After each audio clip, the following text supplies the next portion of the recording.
विघ्नहर्ता श्री गणेश, श्री गणेश, श्री गणेश।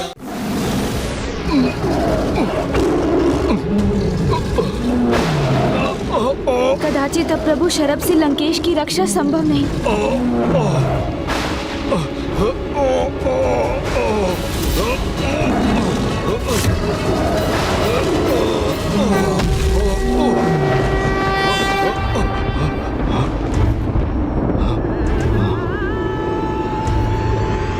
ये क्या? प्रभु का क्रोध शांत हो गया? क्या हुआ?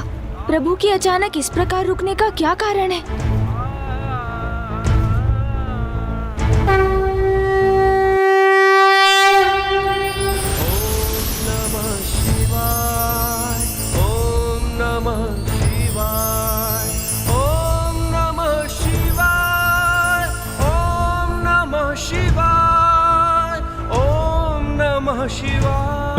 प्रभु किस विचार में डूबे हैं? कहीं वो मुझ पर पुनः प्रहार तो नहीं करने जा रहे हैं? मैं अचंभित हूँ कि प्रभु ने अपना प्रचंड प्रहार अचानक अधूरा क्यों छोड़ दिया। ओम नमः शिवाय, ओम नमः शिवाय, ओम नमः शिवाय, ओम नमः शिवाय।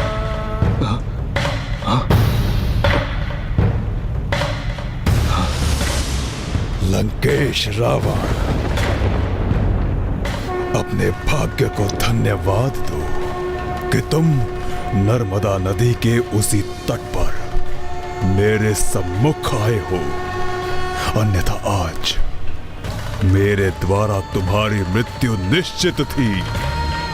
किंतु स्मरण रखना लंकेश कि पूर्व काल के संचित तुम्हारे जिन पुण्य कर्मों ने आज तुम्हारी रक्षा की है, जैसे जैसे उनका ह्रास होता जाएगा वैसे ही तुम्हारा अंत निकट आता जाएगा।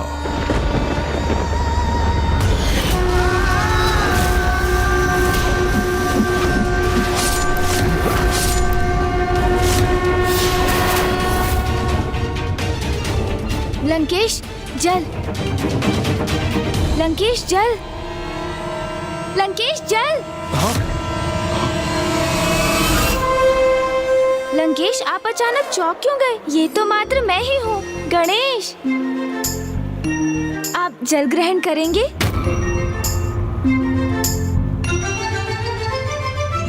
चतुर चतुर चतुर चतुर ज्ञानी। प्रभु शरभ ने ऐसा क्या देखा यहाँ? ऐसा कौन सा पुण्य अर्जित किया होगा लंकेश ने यहाँ?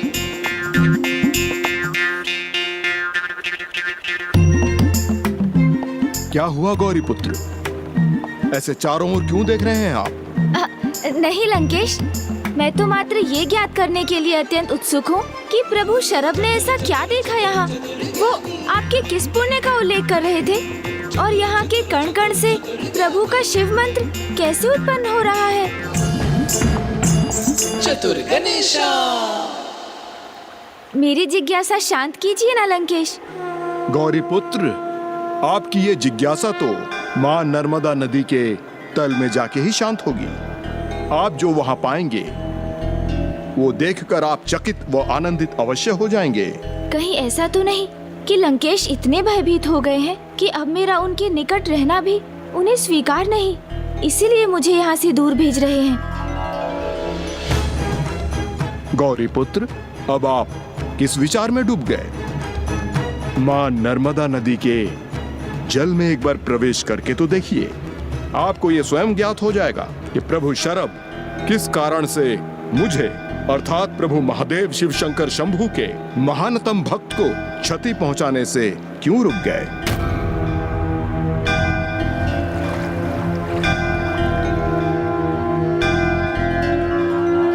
अवश्य लंकेश, आप जब इतनी दृढ़ता से आग्रह कर रहे हैं तो मैं अवश्य जाकर वहाँ देखूंगा कि वहाँ ऐसा दिव्य और अद्भुत क्या है।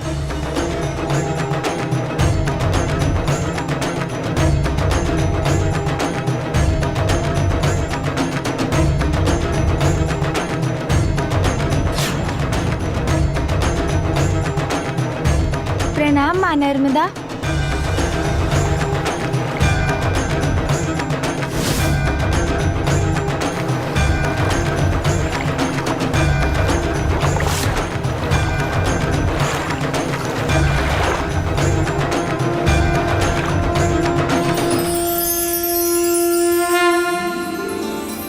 किसके दिव्य तेज का आभा मंडल है ये?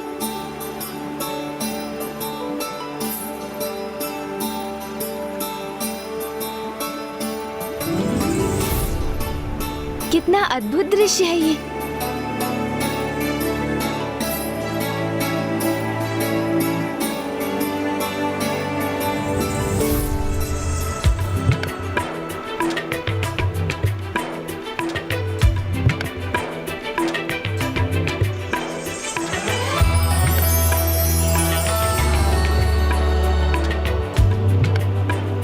यहाँ की ये दिव्य आभा तो इन असंख्य शिवलिंग के संयुक्त प्रभाव से ही उत्पन्न हुई है।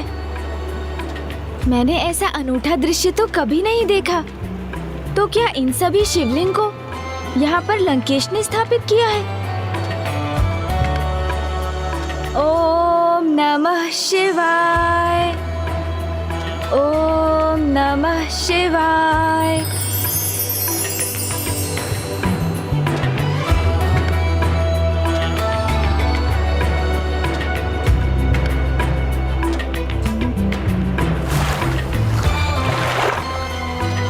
लंकेश, कितना अलौकिक और दिव्य दृश्य था ना वो।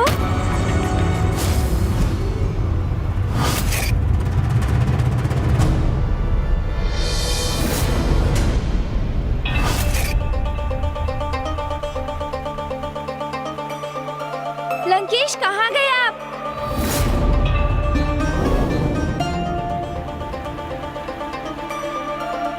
लंकेश, दशानन, मेरा संशय सत्य तो नहीं हो गया? मुझे माँ नर्मदा की जलधारा के भीतर भेजकर लंकेश कहीं अदृश्य तो नहीं हो गए? लंकेश, लंकेश, कहाँ हैं आप? कहीं लंकेश मुझसे मुक्ति पाकर लंका के मार्ग पर अकेले ही तो नहीं बढ़ गए? पिताश्री के आत्मलिंग को लंका पहुंचने के पूर्व उन्हें यहीं कहीं जम्बू द्वीप पर ही स्थापित करना मेरा एकमात्र उद्देश्य नहीं था, अपितु मुझे प्रभु भैरव को दिए वचन को भी पूर्ण करना था कि मैं किसी उपाय से लंकेश से आत्मलिंग को अवश्य प्राप्त कर लूंगा, अन्यथा किसी भी अवस्था में आत्मलिंग को लंका नहीं पहुंचने दूंगा। ये वचन है मेरा आपको। मुझे शीघ्र ही कुछ करना होगा। क्या गौरी पुत्र? लंकेश, लंकेश तो अभी यही है। आप क्या करने का विचार कर रहे थे गौरी पुत्र? मैं तो मात्र ये विचार कर रहा था कि आपको ढूंढना कहाँ से आरंभ करूं। क्यों? आपके हृदय में यह विचार तो नहीं उठा कि मैं आपके बिना ही आगे बढ़ गया हूँ? नहीं, वो मैं ऐसा कदापि नहीं कर सकता गौरी पुत्र, क्योंकि माँ नर्मदा के भीतर का दृश्य देखने के उपरांत आपको तो ये ज्ञात हो ही गया होगा कि ये स्थान मेरे लिए कितना विशेष है।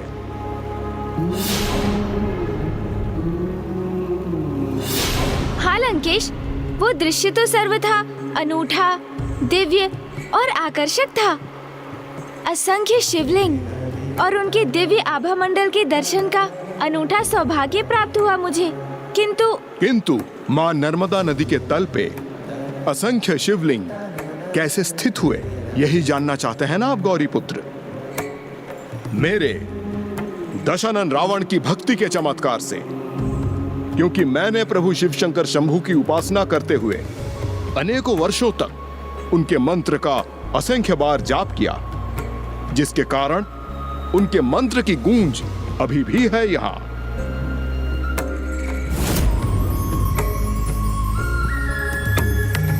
मैं यहाँ नियमित रूप से प्रतिदिन एक पार्थिव शिवलिंग का निर्माण करता था और इसी क्रम में असंख्य शिवलिंग की प्राण प्रतिष्ठा कर मैंने उन्हें मां नर्मदा के जल में विसर्जित किया।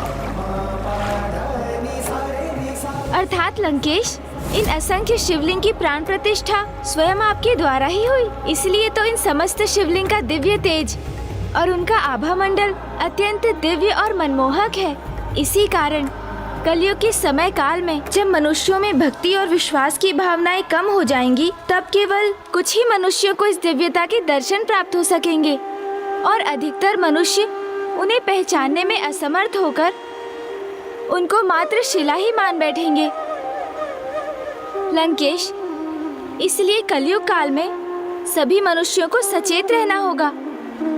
क्योंकि ईश्वर तो कण कण में व्याप्त है। जिस भक्ति का आप उल्लेख कर रहे हैं गौरी पुत्र, वो मैंने इसी तट पर रह के की थी, और यहाँ मैं अपनी भक्ति का, उन्हीं क्षणों का पुनः अनुभव करना चाहता हूँ। इसलिए मैंने यहीं निकट से ही पूजा सामग्री एकत्रित कर ली है। अब मुझे अपनी पूजा आरंभ करनी चाहिए। हाँ लंकेश, यहाँ का तो वातावरण भी इतना भक्तिमय है कि पूजा किए बिना यहाँ से जाने का तो प्रश्न ही नहीं उठता। मैं भी आपके साथ प्रभु का अभिषेक और उनकी पूजा कर लेता हूँ। आप प्रभु के आत्मलिंग को यहीं क्यों नहीं स्थापित कर देते, जहाँ आपने अन्य पार्थिव शिवलिंग का निर्माण किया था? आपका सुझाव सर्वथा उचित है गौरी पुत्र।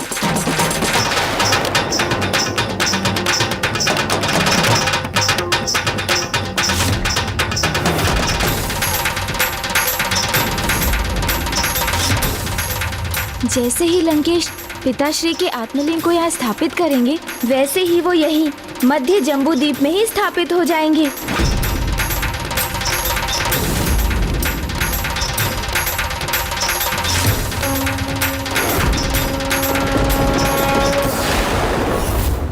स्मरण रखना, आज सूर्यास्त से पूर्व तुम्हारी इच्छा के अनुसार जहां मेरा आत्मलिंग थल का स्पर्श करेगा, वो सदा के लिए वही स्थापित हो जाएगा।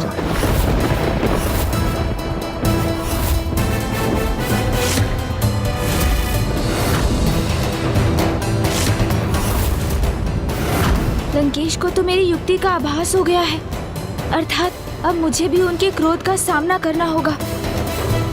प्रभु भक्ति से ओतप्रोत होने के कारण मैं तो भूल ही गया था गौरी पुत्र, किंतु आप भी भूल गए कि लंका पहुंचने के पूर्व हमें यह आत्मलिंग कहीं और स्थित नहीं करना है। ओह, अर्थात लंकेश से मेरी युक्ति नहीं, मात्र भूल मान रहे हैं। किंतु लंकेश, आप अपने हाथों को मुक्त किए बिना प्रभु का अभिषेक और पूजा कैसे करेंगे? और मुझे महादेव के शेष अवतारों की कथा कौन सुनाएगा? आप चिंता ना कीजिए गौरी पुत्र, क्योंकि मैं दशानन हूं, तो मेरे 10 शीश हैं।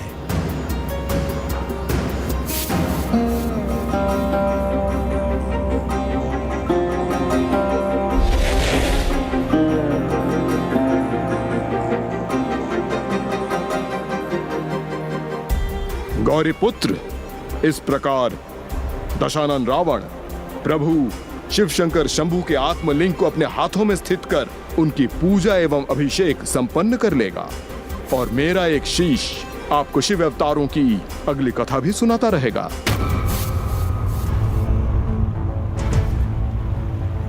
ओम नमः शिवाय, ओम नमः शिवाय, ओम नमः शिवाय, ओम नमः शिवाय, ओम नमः शिवाय, ओम नमः शिवाय, ओम नमः शिवाय, ओम नमः शिवाय, ओम नमः शिवाय। ओम नमः शिवाय।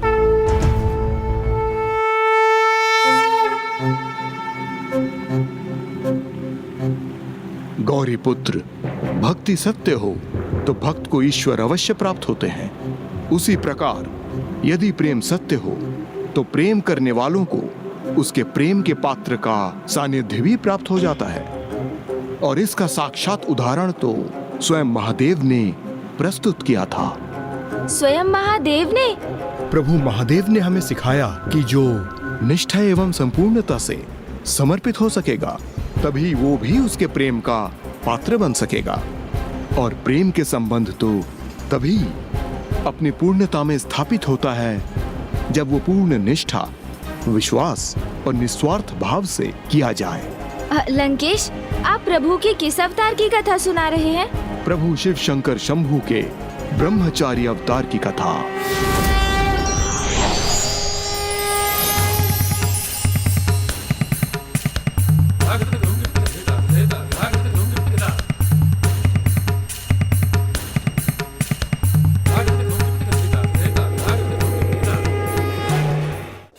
ये तो सर्वज्ञात है ही कि किस प्रकार माता पार्वती ने घोर तपस्या और कठिन सेवा कर प्रभु को पति रूप में प्राप्त किया था, किंतु देवी सती को देवी प्राप्ति के रूप में पाने के लिए प्रभु शिव शंकर शंभू ने कितनी कठोर तपस्या की, उसकी चर्चा तो कोई भी नहीं करता।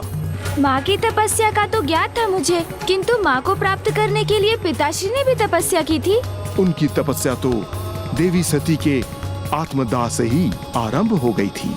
सर्वप्रथम उन्होंने वीरभद्र जी का आह्वान कर देवी सती के प्रति हुए अधर्म का साक्षी बनने का दंड दिया।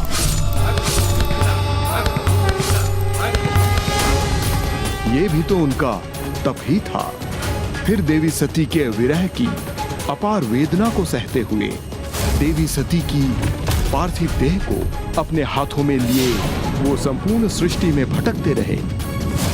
ये भी उनका तप ही था। फिर इस दुख के अतिरेक से प्रभावित होकर वो माता सती के पार्थिव देह को अपने हाथों में थामे दिव्य नृत्य करने लगे। ये भी उनका तप ही था।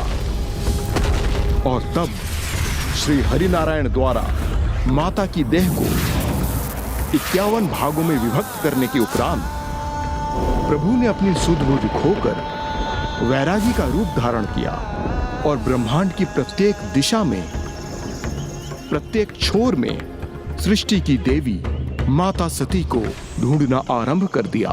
ये भी तो उनका तप ही था गौरी पुत्र। सती, सती,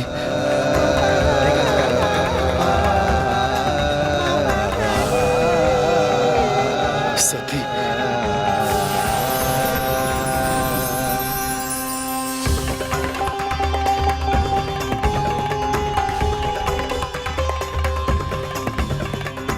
गमदनी सती,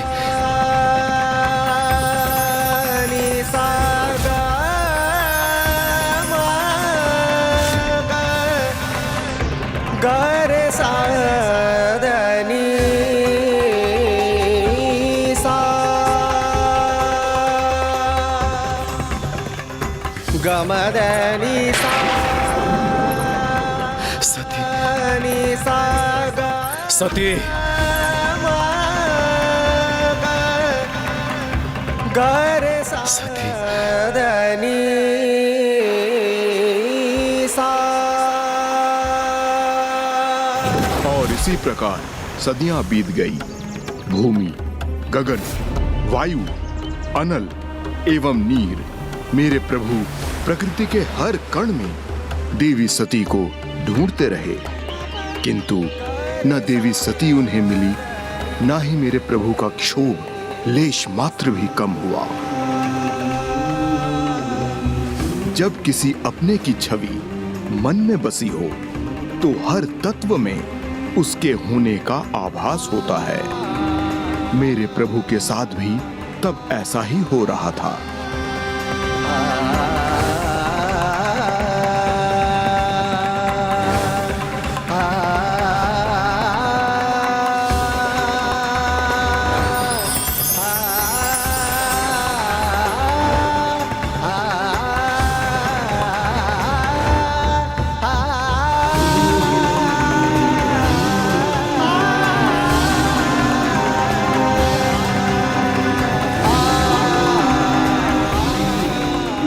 तो ज्ञात था, किंतु अब मुझे समझ आया कि ये माँ को पाने के लिए पिताश्री की तपस्या थी, जिससे मानवता को एक अत्यंत महत्वपूर्ण संदेश भी प्राप्त होता है कि मृत्यु भोगने वाले को तो मृत्यु के समय एक ही बार कष्ट होता है, किंतु उनसे जो स्नेह करते हैं वो जब तक जीवित रहते हैं अपने मृत प्रियजनों का स्मरण कर प्रतिदिन अनेकों बार मृत्यु के समान कष्ट का अनुभव करते हैं।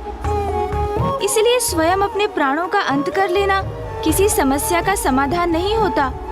साहस के साथ समस्या से जूझने से ही उसका हल प्राप्त होता है, न कि अपने प्रियजनों को विरह के कष्ट में पीछे छोड़ जाने में। मेरे प्रभु शिव शंकर शंभू भी विरह में स्वयं को भूल गए, किंतु देवी सती को नहीं। निस्वार्थ प्रेम ऐसे ही निर्मल, निश्चल और निरंतर होता है। प्रभु के मन में यह अटल विश्वास था कि एक दिवस देवी सती उनके निकट अवश्य लौट आएंगी, और उन्होंने गहन ध्यान में मग्न होकर माता सती की प्रतीक्षा की, क्योंकि उन्हें तो देवी सती के अतिरिक्त और किसी को देखना भी स्वीकार नहीं था।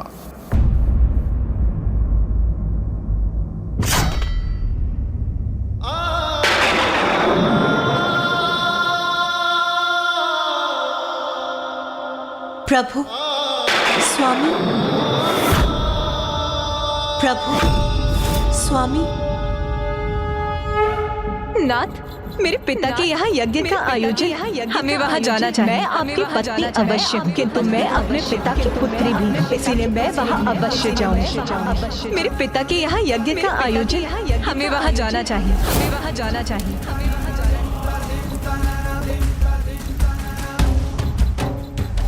जितना अधिक प्रभु माता का स्मरण करते, उनकी पीड़ा उतनी ही बढ़ती जाती।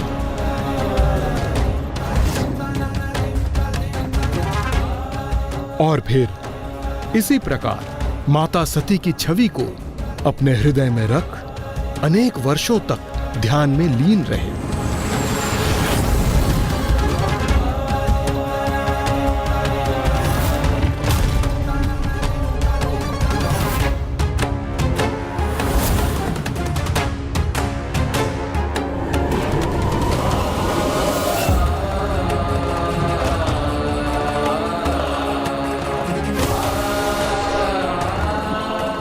यह प्रभु महादेव के गहन ध्यान और उनकी पीड़ा का ही परिणाम था कि अंततः माता सती को देवी पार्वती के रूप में जन्म लेना ही पड़ा, जिसके परिणाम स्वरूप देवी सती ने पुनः देवी पार्वती के रूप में जन्म लिया। और एक दिवस जिस गुफा में प्रभु ध्यान मग्न थे, वो उनकी सेवा करने वहीं पहुंच गई।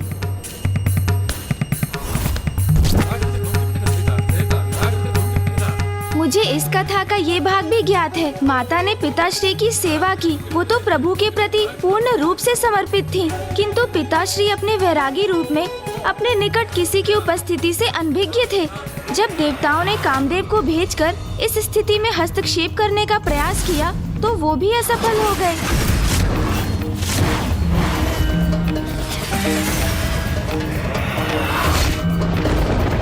क्योंकि महादेव ने अपनी क्रोधाग्नि से उन्हें भस्म कर दिया और फिर अपने विचारों में डूबकर वे बिना मां को देखे ही वहां से प्रस्थान कर गए।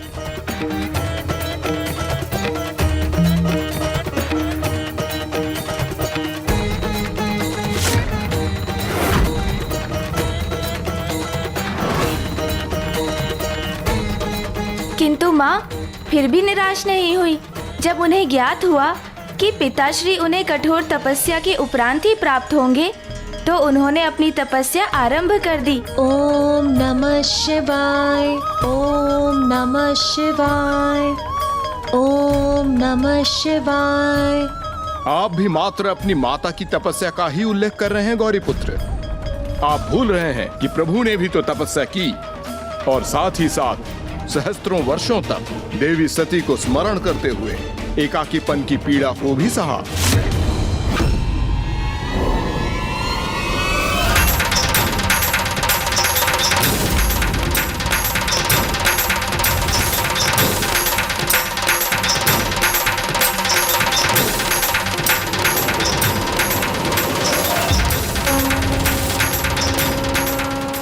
कुछ समय उपरांत जब प्रभु महादेव देवी सती की छवि का ही विचार करते हुए उनके ध्यान में लीन थे, तब माता पार्वती के मंद मंत्रों की ध्वनि उनके कानों में पड़ी और उन्हें माता सती के स्थान पर माता पार्वती की छवि दिखाई देनी आरंभ हो गई।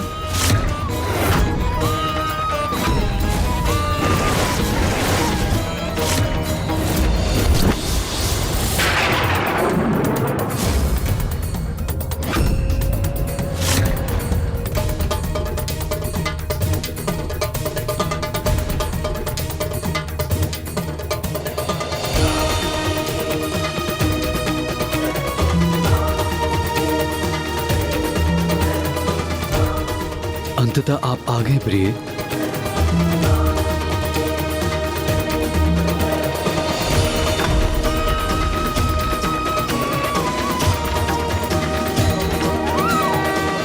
फिर भी प्रभु शिव शंकर शंभू ने इतनी सरलता से देवी ब्रह्मचारिणी को अपने दर्शन प्रदान नहीं किए। हाँ लंकेश, मुझे ज्ञात है, क्योंकि तभी पिताश्री ने भी माँ से भेंट कर उनकी परीक्षा लेने हेतु प्रभु ब्रह्मचारी का रूप धारण किया, किंतु उनका आशय उनके प्रति माँ के समर्पण एवं स्नेह का आकलन करना नहीं था। तो फिर आपके अनुसार प्रभु उनकी परीक्षा क्यों ले रहे थे गौरी पुत्र? वो तो संसार के समक्ष ये उदाहरण प्रस्तुत करना चाहते थे कि अटूट संबंध स्थापित करने हेतु दोनों को ही परीक्षाएं देनी होती है। प्रभु की परीक्षा तो उनके विरह ने ली थी और अब माँ को अपनी परीक्षा देने का समय था। ओम नमः शिवाय, ओम नमः शिवाय, ओम नमः शिवाय। तब माता की परीक्षा हेतु महादेव ने प्रभु ब्रह्मचारी रूप में स्वयं की निंदा कर माँ को उत्तेजित करने की चेष्टा की। उन महादेव से विवाह करना चाहती हैं आप, जिन्हें विवाह का अर्थ भी ज्ञात नहीं। आपका जन्म संभ्रांत वंश में हुआ। आपके पिता महाराज, आपकी माता महारानी है, किंतु महादेव का जन्म कब, कहां, कैसे हुआ, ये तो आज तक कहीं प्रकट ही नहीं हुआ। एक भिक्षु मात्र है वो स्वयं भोजन नहीं करते तो अन्य किसी को क्या भोजन देंगे। आभूषण आपका 16 श्रृंगार है, किंतु वो आभूषण के नाम पे आपको क्या दे सकते हैं?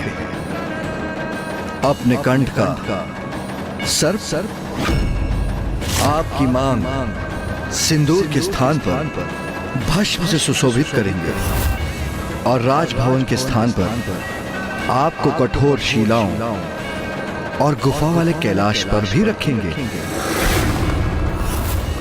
और तो और कभी भूल से उनका तीसरा नेत्र खुल गया तो आपको भस्म भी कर देंगे। और सुना तो ये भी है कि वो सदा ही खोए रहते हैं, वर्षों तक ध्यान में लीन रहते हैं। और आप तो अभी से मृत पशु के चर्म को अपने शरीर पर धारण करने का अभ्यास कीजिए, और धारण ना भी करें तो उनकी दुर्गंध सहने के लिए तैयार हो जाइए, क्योंकि आपके वो शिव उसे धारण करना नहीं छोड़ेंगे।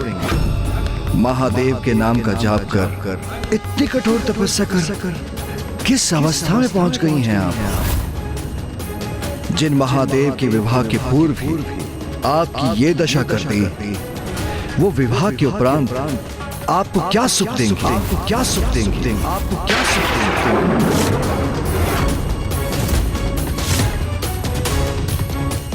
प्रभु महादेव के लिए इतने अपमानजनक शब्द कह रहे हैं ये, वो भी मेरे समक्ष।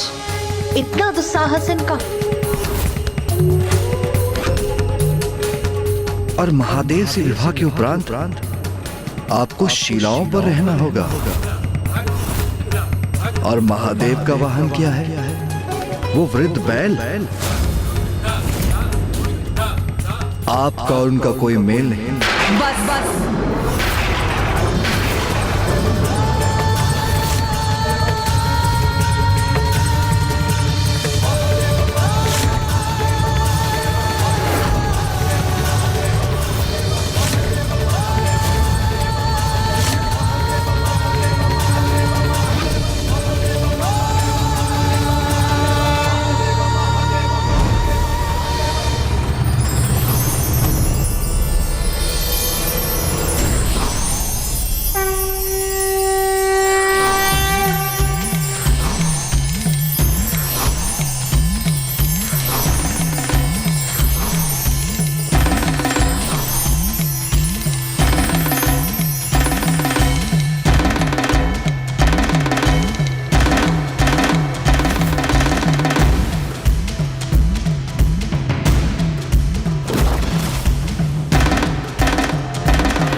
और इस प्रकार माता पार्वती और प्रभु भोलेनाथ के एक लंबी अवधि के विरह को निकट लाने एवं उन्हें एक करने में सहायक सिद्ध हुआ मेरे प्रभु भोलेनाथ का लिया हुआ ब्रह्मचारी अवतार।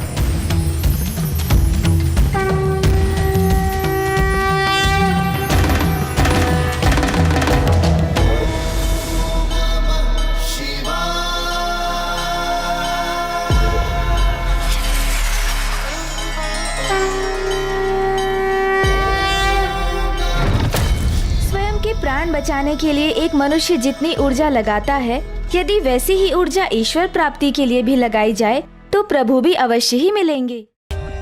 For more updates, subscribe to our channel, click the show links and enjoy watching the videos.